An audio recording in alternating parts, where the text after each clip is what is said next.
अस्सलाम वालेकुम नाज़रीन, मैं हूं वसीम अली और आप देख रहे हैं Wasim Ali official YouTube channel. नाज़रीन, उम्मीद है कि आप सब खैर ऑफियत के साथ होंगे, एकदम मज़े के अंदर होंगे और आज की जो अहम पॉलिटिकल अपडेट्स हैं वो आपके सामने रखेंगे। और जो आज की सबसे बड़ी पॉलिटिकल न्यूज़ है पाकिस्तान की, आप समझ लें कि जो शायद सुर्खी है वो ये है कि पाकिस्तान के अंदर जो होने वाले इंतखाबात थे 8 फरवरी, उनके खिलाफ एक बड़ी साजिश हो गई है। क्या साजिश है, इसके ऊपर तफसील से बात करते हैं और आपको ये भी बताएं कि आपको माजी के अंदर यानी कि आज से कुछ हफ्ते कबल का जो फैसला था काजी फायज ईसा का, उस फैसले के अंदर जिसके अंदर उन्होंने कहा था कि ये जो फैसला है ये पत्थर के ऊपर लकीर है कि 8 फरवरी को पाकिस्तान के अंदर हर सूरत के अंदर इलेक्शन होंगे। और उसके बाद हमने देखा कि इलेक्शन कमीशन ने जो है वो तैयारियां की, इलेक्शन शेड्यूल जारी किया, तमाम चीज़ें हो गई, नॉमिनेशन पेपर जो है वो फाइल हो गए, उनके ऊपर जो है वो आप जो एतराज़ात वगैरह थे उनका मामला चल रहा है। तो दूसरी जानब इलेक्शन डीरेल करने के लिए एक बड़ी साजिश रचाई गई है और हैरान कुन तौर पर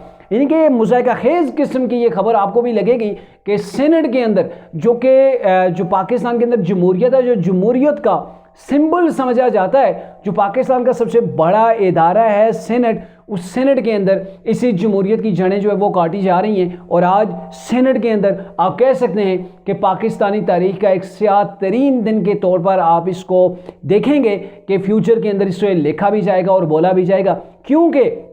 जो पाकिस्तान के आइन ने पाकिस्तान को जो है वो इलेक्शन का हक दिया है। इतना टाइम गुजर गया है ऑलरेडी, जो वो इलेक्शन पाकिस्तान के अंदर लेट हो चुका है और अब जब इलेक्शन होने जा रहे हैं तो सेनेट को इस्तेमाल किया गया है और सेनेट के अंदर से एक बड़ी साजिश आई है। और साजिश ये है कि सेनेट के अंदर करारदाद पेश होती है, उस करारदाद को जो है वो मेजॉरिटी के साथ अप्रूव किया जाता है और ये वारदात डाली जाती है ऐसे मौके के ऊपर जब सेनेट के अंदर पूरा कोरम जो है वो मौजूद ही नहीं होता। वहाँ पे सिर्फ 14 लोग मौजूद होते हैं, 14 सेनेटर्स मौजूद होते हैं और हैरान कुन तौर पर जो कि बड़े बड़े दावे करते थे कि हम जो है वो इलेक्शन चाहते हैं, हमने इलेक्शन की मुकम्मल तैयारी कर ली है। और पीपल्स पार्टी को देखें जो कि पहले दिन से ये कह रहे हैं कि हम चाहते हैं कि इलेक्शन डीरेल ना हो, इलेक्शन टाइम के ऊपर हो, जब भी इलेक्शन हो हम बिल्कुल रेडी हैं। तो पीपल्स पार्टी ने भी जो कि अपने प्राइम मिनिस्टर के उम्मीदवार को भी सामने लेके आ गए, उन्होंने भी आज हाथ खड़े कर दिए हैं और ये जो करारदाद पेश की गई थी इसके हक के अंदर यानी कि वहाँ पे खामोश रहे तो उस हक के अंदर जो है वो जो है करारदाद जो है वो पास हो गई। वहाँ पे बोलने वाला सिर्फ एक ही था, वो मुस्लिम लीग नून का वो शेर था अफनान उल्लाह खान। उसने दबंग अंदाज के अंदर इसके खिलाफ जो है वो बात की, वहाँ पे पूरी तकरीर की और तकरीर के अंदर किस किस को झाड़ पिलाई वो तो आगे चल के आपको बताएंगे। लेकिन ये है कि जो तहरीक इंसाफ चाहती है कि हमने हर सूरत इलेक्शन लड़ना है, लेकिन अब वो भी इलेक्शन से लड़ रहे हैं। वो तहरीक इंसाफ जिसने इलेक्शन लड़ने के लिए असम्बलियों को तहलील कर दिया, 9 मई का वाकया उनसे जन्म जो है वो ले गया, तो ये जो सारी चीज़ें थी और अब जाके वही लोग इलेक्शन से भाग रहे हैं। और वहाँ मैदान के अंदर अगर कोई खड़ी जमात आपको नजर आई, जो 14 लोग थे उनमें से वहाँ पे मुस्लिम नून ही वाहिद वो जमात है जो खड़ी है, जो चाहती है कि टाइम के ऊपर जो है वो इलेक्शन हो जाए। अब कौन सी ऐसी कुव्वतें हैं, वो कौन से लोग हैं जो इलेक्शन नहीं चाहते और उन्होंने अचानक से ये जो सेनेट के अंदर ये करारदाद जो है वो मंजूर करवा ली, अचानक से ये करारदाद पेश हो गई। ये सारा चीज़, ये ड्रामा हो क्या रहा है पाकिस्तान के अंदर, इसके ऊपर बात करते हैं। बेसिकली आज जो एक आज़ाद सेनेटर थे, दिलावर खान उनका नाम है, उन्होंने ये करारदाद पेश की। और ये दिलावर खान का अगर बैकग्राउंड आपको बताएं तो ये जब नवाज शरीफ ने टिकट जारी किए थे सेनेट के लिए और फिर इलेक्शन कमीशन ने नवाज शरीफ को नहल कर दिया था, ये कहा था कि आप जो है वो टिकट तकसीम नहीं कर सकते, चेयरमैनशिप से भी हटा दिया था। तो फिर मुस्लिम लीग नून के लोगों ने आज़ाद हैसियत के अंदर जो है वो इंतखाबात सेनेट के लड़े थे और ये वो शख्स था जो मुस्लिम लीग नून के टिकट के ऊपर पहले इंतखाब लड़ना चाह रहा था, लेकिन बाद में जब आज़ाद सूरत हाल के अंदर, आज़ाद हैसियत के अंदर इसने इलेक्शन जीत लिया तो फिर क्या हुआ कि ये किसी और कुव्वत को प्यारा हो गया। बाकी आप समझ रहे हैं किस कुव्वत को प्यारा हो गया, तो ये मुस्लिम लीग नून के हक के अंदर नहीं रहा। अब ये शख्स है, इसने अचानक यानी कि हामिद मीर ने जो तजिया पेश किया, उन्होंने कहा मैं सेनेट के अंदर मौजूद था, किसी किस्म की ऐसी कोई बात नहीं हो रही थी। चेयरमैन सेनेट अपनी पार्टी के हवाले से बता रहे थे कि बलूचिस्तान के अंदर कितने लोगों को टिकट जारी किए जा चुके हैं, क्योंकि आपको पता है पाकिस्तान के अंदर इलेक्शन का दंगल जो है वो सच चुका है। तमाम जमातें आप ग्राउंड्स के अंदर उतर चुकी हैं, उतरना शुरू हो गई हैं। तो पीपल्स पार्टी तो मेरे ख्याल में 1.5-2 माह से इंतखाबी मैदान के अंदर है। बिलावल भुट्टो ने केपीके भी कवर कर ली है, सिंध के अंदर भी उनके जो है वो जलसे जारी हैं, पंजाब के अंदर अब उन्होंने अपना मैदान जो है वो सजा लिया है। लेकिन हैरान कुन तौर पर अब वो इलेक्शन से फिर से भागने की कोशिश कर रहे हैं। अब ये अचानक से एक करारदाद पेश होती है और उस करारदाद के अंदर ये कहा जाता है कि आईन के मुताबिक साफ और शफाफ जो इलेक्शन कराना इलेक्शन कमीशन का काम है। डेफिनेटली ये तो इलेक्शन कमीशन का काम है और इन इंतखाबात में सबकी शिरकत यकीनी होनी चाहिए। अब यहाँ से वो गेम शुरू हो जाती है कि सबका पहले तो इलेक्शन कमीशन का काम है कि वो इलेक्शन करवाए, साफ हों, शफाफ हों और सब जमातें इसके अंदर मौजूद हों। और ये भी कहा गया कि अब सर्दी है, पाकिस्तान के अंदर दहशत गर्दी है और दहशत गर्दी के वाले से उन्होंने कहा कि सिक्योरिटी फोर्सेज के ऊपर भी रिसेंटली हमले हुए हैं। नो डाउट कि सिक्योरिटी फोर्सेज के ऊपर भी हमले हुए हैं, KPK और बलूचिस्तान के अंदर दहशत गर्दी भी है। और इस जो करारदाद थी इसके अंदर लिखा भी गया कि JUI के एक रहनुमाएं रिसेंटली जिनके ऊपर जो है वो मोहसिन दावड़ उनके ऊपर जो है वो हमला भी हुआ। तो इन चीज़ों को बुनियाद बना के कि सर्दी है, दहशत गर्दी है, सिक्योरिटी फोर्सेज के ऊपर भी हमले हो रहे हैं, बलूचिस्तान के अंदर भी ये चीज़ें हो रही हैं। और सबसे बड़ी बात कि इलेक्शन की जो रैलीज वगैरह हैं इसकी वजह से पाकिस्तान की एजेंसियों ने भी रिपोर्ट्स दी हुई है इस जो करारदाद थी इसके मुताबिक कि अब जो है वो हालात ऐसे हैं कि ख़तरात हो सकते हैं, कुछ भी हो सकता है, ऐसे वाक़यात जो है वो जन्म ले सकते हैं।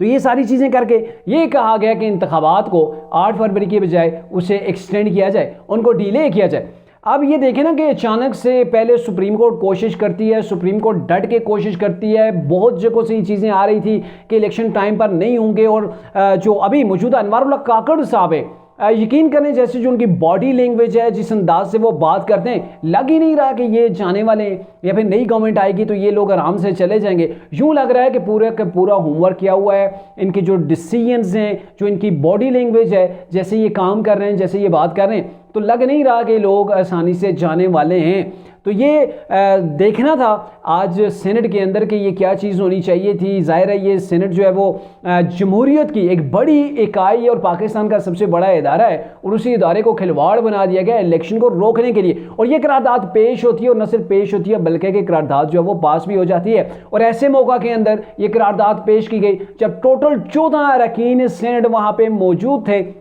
जिनमें से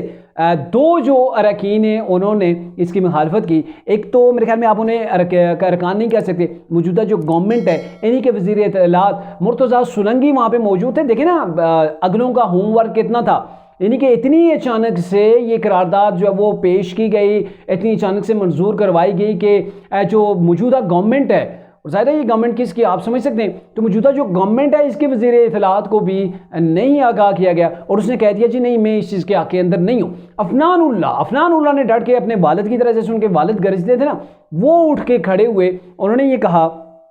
कि जो इससे कबल क्या पाकिस्तान के अंदर सिक्योरिटी थ्रेट नहीं हुआ करते थे, पाकिस्तान के अंदर दहशतगर्दी नहीं थी, क्या उस दहशतगर्दी के अंदर पाकिस्तान के अंदर इलेक्शन नहीं करवाया गया? अगर अभी इलेक्शन ना हुआ तो मुल्क में कभी इलेक्शन नहीं होंगे। बड़ी समझने की बात है कि अभी अगर इलेक्शन नहीं होते, जिसके अंदर सुप्रीम कोर्ट भी पूरी फोकस है, सुप्रीम कोर्ट ने एक डायरेक्शन दी है, उस डायरेक्शन के बावजूद भी तरीके इंसाफ ने कोशिश की लाहौर हाई कोर्ट से जाके फैसले लेने की ताकि किसी तरीके से इलेक्शन को पोस्टपोन किया जाए, लेकिन सुप्रीम कोर्ट डटी रही कि बात पत्थर के ऊपर लिखीर है, इलेक्शन 8 फरवरी से आगे नहीं जाएंगे। तो इसके ऊपर फिर उन्होंने कहा जी क्या दूसरे जंग अजीम के बाद, अफनान उल्लाह जो मुस्लिम नून के सेनेटर हैं, उन्होंने कहा जी क्या दूसरी जंग अजीम के बाद बरतानिया और अमेरिका जो हैं उसके अंदर इलेक्शन मुलतवी हो गए थे। मौसम का बहाना बनाया जाता है, फरवरी के इलेक्शन 2 बार जो है वो ऑलरेडी मुलतवी हो चुके हैं, ये बूट पॉलिश शुरू हो चुकी है। बड़ा अहम मुद्दा उन्होंने यहाँ पे उठाया है कि बूट पॉलिश शुरू हो गई है। अब ये इलेक्शन जो है वो डिले करवाना, मुलतवी करवाना, किसको फ़ायदा दिया जा रहा है, और ये मुस्लिम नून के अंदर ये तासर पाया जाता है। अभी तक तशवीश के अंदर ये चीज़ें मौजूद हैं कि कहीं फिर से लाडले को ना लाया जाए, क्योंकि अभी बहुत से ऐसे कोर्ट्स के अंदर से भी डिसीजंस आ रहे हैं, तरीके साहब को रिलीफ मिल रहा है। इलेक्शन कमीशन ने जिन लोगों को मुस्तरद किया था, जिनके डॉक्यूमेंट्स मुस्तरद हुए, नॉमिनेशन पेपर मुस्तरद हुए हैं, उनके अब दोबारा से अप्रूव होना भी शुरू हो गए हैं। इमरान खान की ज़मानत हो गई है, शाह महमूद कुरैशी की ज़मानत हो गई है, दीगर केसेस के ऊपर भी रिलीफ आ रहा है, जैसे कि